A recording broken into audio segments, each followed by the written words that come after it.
As you probably know already, the critically acclaimed PlayStation Vita exclusive, Persona 4 Golden, has escaped the confines of Vita Island and has made its way onto Steam for a very low price of $19.99. The release has been very well received, and for that reason I thought, as somebody that has not only platinum Persona 4 Golden, but has spent over 100 hours and almost 3 full playthroughs of the game, and give you guys some tips as to how to approach this game. Some of these tips you might have already heard a million times, especially if you're coming off Persona 5 or Persona 5 Royal, but I still believe that they're important tips, especially if you're a newcomer to the Persona series as a whole. The first tip I give, which is probably the most important tip when it comes to Persona 4 Golden, and to get the most out of it and get the true ending, without spoiling anything, is basically to rank up Marie, the girl you meet when you first start the game. Now keep in mind that her rank won't go past 4 until July 24th. So if you get to that point, don't waste your time on it and just move on to other characters. The other thing to keep in mind is that at some point towards the end of the game, you'll be asked to save, and I would take that advice literally.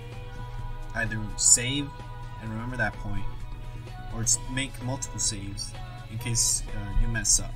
And from there you probably want to follow a guide, as the true ending, even for myself, was a bit confusing to get at first. Jumping off the fact to save at that crucial point, I believe that you should also be keeping multiple save files throughout the game. Now, if you're coming off Persona 5, you know that there's deadlines in the game as to when to infiltrate a dungeon and when to basically execute the final boss. Well, in this game it can be a little tricky to figure out when the fog is coming in for the game, and I do believe that this game is harder. So I believe that you should have save files a couple days before the deadline, even a week, just to make sure that you don't get messed up right in the last day you have, and you're basically stuck grinding on that last day, and you might use up way too many items and still not be able to beat a boss.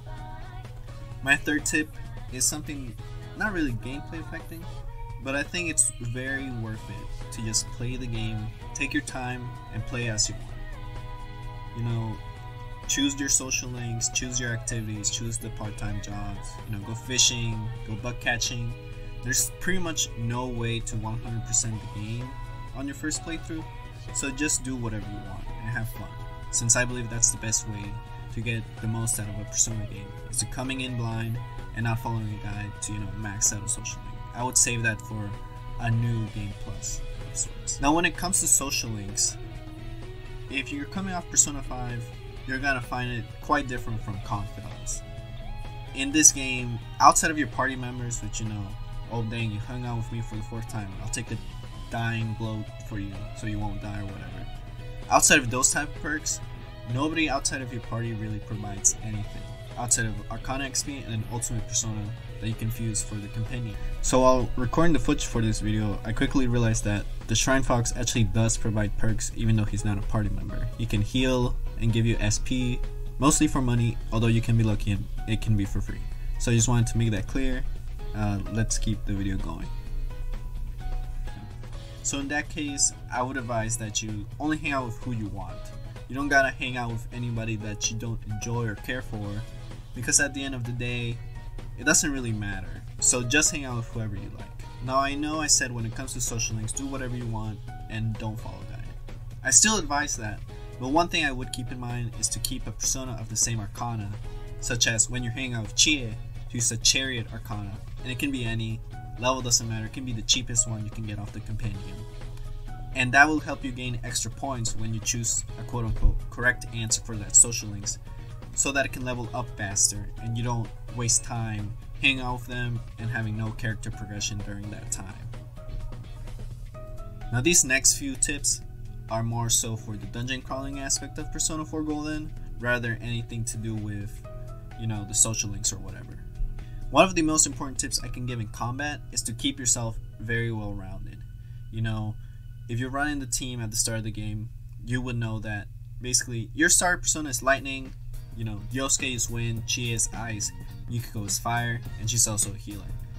Now to keep yourself rounded, not only should you at bare minimum, carry stuff like a persona that has darkness and light skills, to help them out in that form, but you should also have the skills of your party members in case they go down, as well as having a healer persona in case, they get severely hurt or die. Also, on a side note to being well-rounded, is that during combat you can only switch personas once. After that, the persona ability is locked. You can't really look through the personas if you keep on switching between them.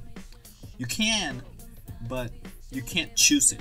So you'd have to keep scrolling between the personas you have, because once you choose one, you're stuck with it for that turn.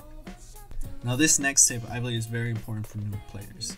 SP can be very limited in this game, and you're basically gonna at some point be able to find yourself in a situation where you have nothing left and no way to replenish it.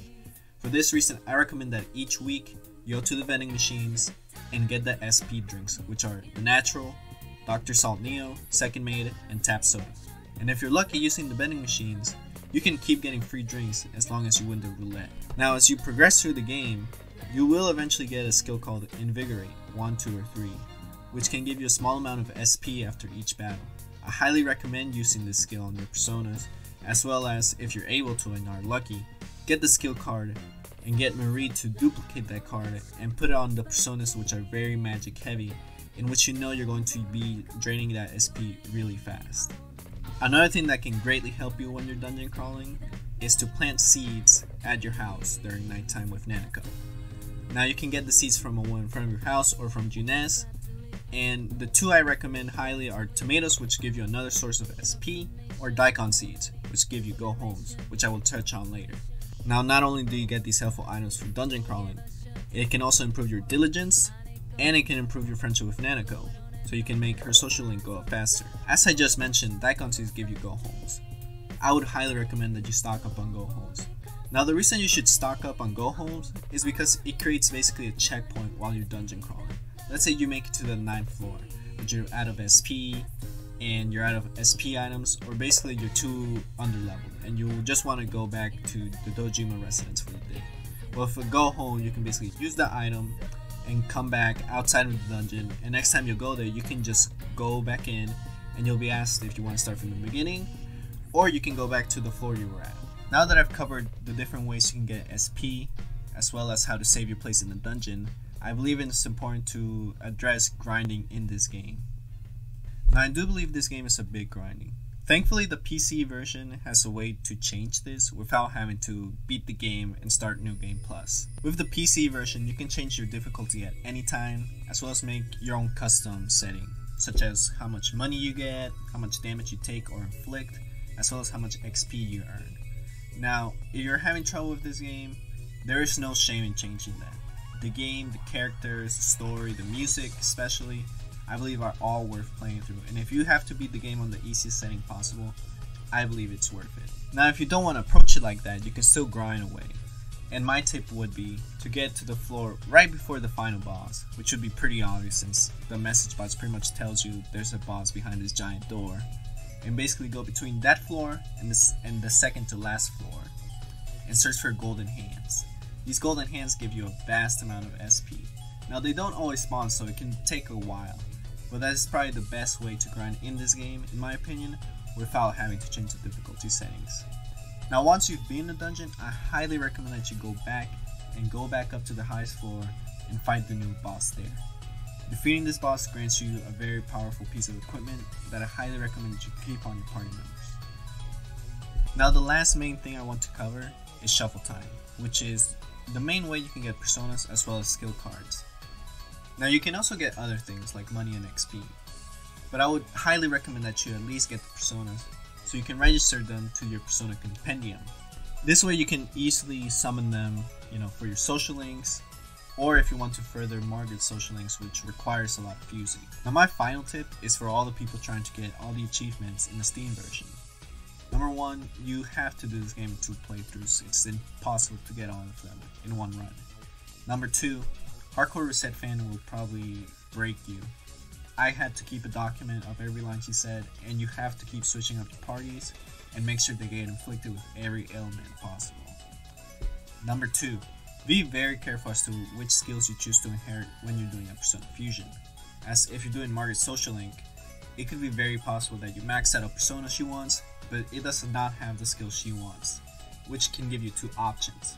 1, you use the skill card on that persona to give it that skill, or 2, which if you're unlucky, you have to go back to that dungeon where that persona might be able to spawn, get it back to its normal spawning level, and from there follow a guide as to how to get that skill she wants.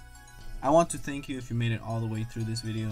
This is the first time I've done anything like this. I hope to eventually make more, but for the time being this is much more of a hobby. Anyways, thank you for watching, and hopefully you might stick around if I publish anything else. Thank you.